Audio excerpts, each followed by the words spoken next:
Jumpa lagi di pembelajaran bisnis retail. Hari ini kita akan belajar mengenai laporan administrasi keuangan. Jadi, sebagai siswa BDP, kalian juga harus tahu bagaimana sih laporan keuangan itu. Yuk kita simak.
Baik, di sini Bu Dina akan menjelaskan mengenai neraca.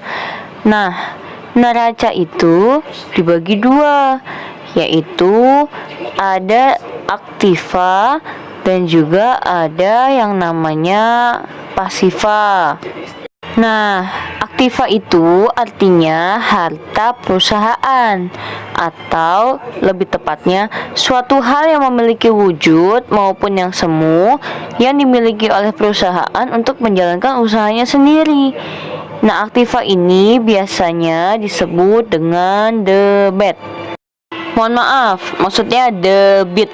Nah, aktiva itu ada 5, yaitu aktiva lancar, aktiva tetap, aktiva tak berwujud, aktiva investasi, dan aktiva yang lainnya. Nah, anak-anak, neraca itu ada 3, yaitu harta, jumlah uang, dan juga modal kerja atau modal usaha. Nah, contohnya di sini ada di depan kalian dagang distribusi neraca Januari 2014. Nah, di sini ada harta yang berupa kas, bank, dan piutang usaha. Nah, kas di sini termasuk kas kecil dan kas besar atau pemasukannya. Yang kedua ada pemasukan atau harta dari bank dan juga bank ABC. Nah, ini bentuknya bisa bentuk deposito, bisa dalam bentuk cek yang dicairkan dan yang lainnya, atau simpanan di banknya. Yang ketiga ada piutang usaha, yaitu piutang usaha dan juga piutang usaha dalam satuan dolar. Jadi piutang itu adalah perusahaan lain yang punya hutang kepada perusahaan kita. Jadi kita punya harta kekayaan dari kita meminjamkan uang kepada perusahaan dan perusahaan itu mengembalikannya kepada kita. Nah, selanjutnya ada yang namanya aktiva, persediaan, WIP, biaya dibayar di muka, dan harta tak berwujud. Nah, WIP ini berupa tenaga kerja dan listrik air. Kemudian ada biaya dibayar di muka, yaitu pajak sebesar 632.000. Nah, harta tetap berwujud itu berupa mesin dan peralatan, akumulasi penyusutan mesin, kendaraan, dan akumulasi penyusutan kendaraan. Nah, bisa juga aktiva di sini berupa bangunannya, tokonya. Jadi termasuk aktiva yang lancar. Dia termasuk bangunan yang tetap. Seperti itu, tidak berpindah. Jadi, total harta yang ada di dalam pembukuan sebesar 993.583,33 rupiah. Baik, kalau tadi kita ngomongin aktiva atau disebut dengan debit, maka sekarang kita akan berbicara mengenai pasiva. Apa itu pasiva? Pasiva adalah kewajiban atau biasa kita sebut dengan kredit, yaitu sebuah kewajiban perusahaan kepada pihak yang lain atau sering disebut sebagai pihak ketiga yang harus dibayarkan, seperti itu. Nah, pasiva ini terbagi menjadi 2, yaitu pasiva jangka pendek dan pasiva jangka panjang. Nah, bisa dilihat teman-teman, di depan kalian sudah ada kewajiban hutang lancar. Nah, hutang lancar ini disebut juga dengan hutang jangka pendek. Nah, di sini hutang jangka pendeknya ada hutang usaha, hutang konsinvasi, hutang usaha pembelian peralatan. Hutang usahanya 8.200.000, hutang konsinvasinya 50 juta. Utang usaha pembelian peralatannya 2.975.000 dengan total 61.175.000. Kenapa sih disebutnya dengan hutang jangka pendek? Artinya setelah adanya pengiriman barang secara kredit itu harus secepatnya dibayarkan, dan itu disebut utang karena perusahaan kita mengangsur pembayaran kepada supplier atau perusahaan lain yang menyediakan barang tersebut. Nah, bisa dilihat di sini total pendapatan yang diterima di muka dan total utang jangka panjangnya itu nol ya. Jadi hanya ada total kewajiban jangka pendeknya seperti itu. Nah, yang ketiga, dalam sebuah neraca itu ada yang namanya modal. Apa itu modal? Yaitu sejumlah uang yang digunakan untuk memulai suatu usaha. Nah, di sini modal yang disetor ada 879.800.000. Kemudian ada laba tahun berjalan sebesar 39.198.583,33 rupiah. Jadi total modal yaitu 918.998.583,33. Sehingga total kewajiban dan modal apabila dijumlah sebesar 980.173.583,33 seperti itu. Selanjutnya dalam laporan administrasi keuangan bisnis retail itu ada yang disebut dengan perhitungan laba rugi barang. Nah, perhitungan laba rugi barang itu tujuannya adalah supaya kita tahu berapa laba atau keuntungan dan juga rugi dari penjualan yang telah kita lakukan. Nah, dalam pembukuan laba rugi ini, yang pertama yang dituliskan adalah tanggal penjualan. Di sini ada contoh, tanggal penjualannya adalah tanggal 8 Januari, 9 Januari, 15 Januari, 20 Januari, dan 21 Januari. Nah, di sini ada nomor referensi, yaitu referensi 01, 02, 03, atau bahkan sampai 010. Ya, itu tergantung unit-unit atau jenis-jenis barang yang dijual, makanya itu nomor referensinya pun akan berbeda. Nah, selanjutnya kalian tuliskan berapa unitnya, apakah per pieces atau misalnya per im kalau kita jual kertas, atau misalnya kalau kalian menjual baju berarti per kodi misalnya. Kemudian berapa terjual, apakah 1 atau 4 atau 10 atau bahkan 100. Kemudian dituliskan mata uangnya apa, apakah Indonesia itu rupiah, ataukah Amerika itu US dollar, atau Singapura US dollar Singapura, seperti itu. Kemudian tuliskan nilai penjualannya berapa harganya, apakah harganya 5 juta, 2.500.000, 1.300, itu tergantung harga dari per unit barang.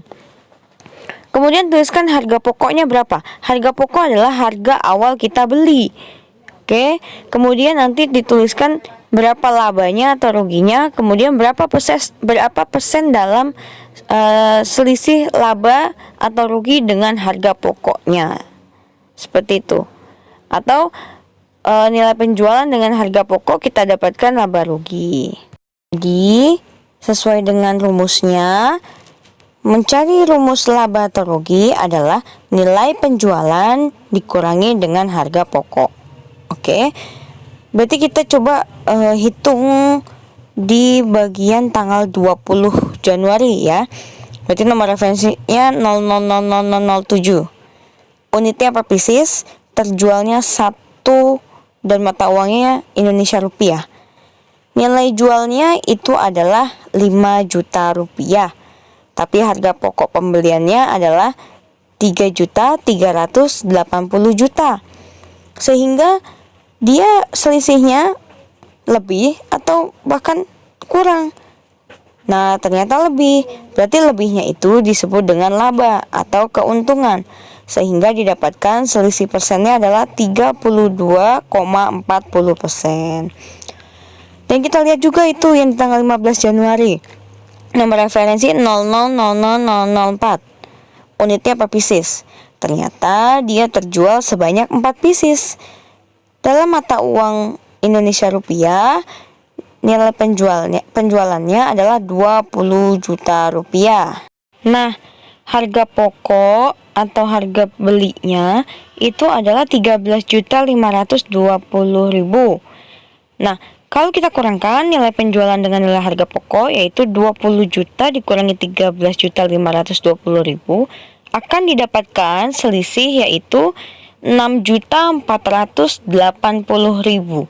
Nah, 6.480.000 itu disebut dengan laba atau keuntungan, yang apabila kita hitung dalam persen maka dapat persentase sebesar 32,40%. Seperti itu ya. Oke, sekian untuk pembelajaran hari ini. Sampai jumpa di pembelajaran bisnis retail selanjutnya. Salam kawan bisnis.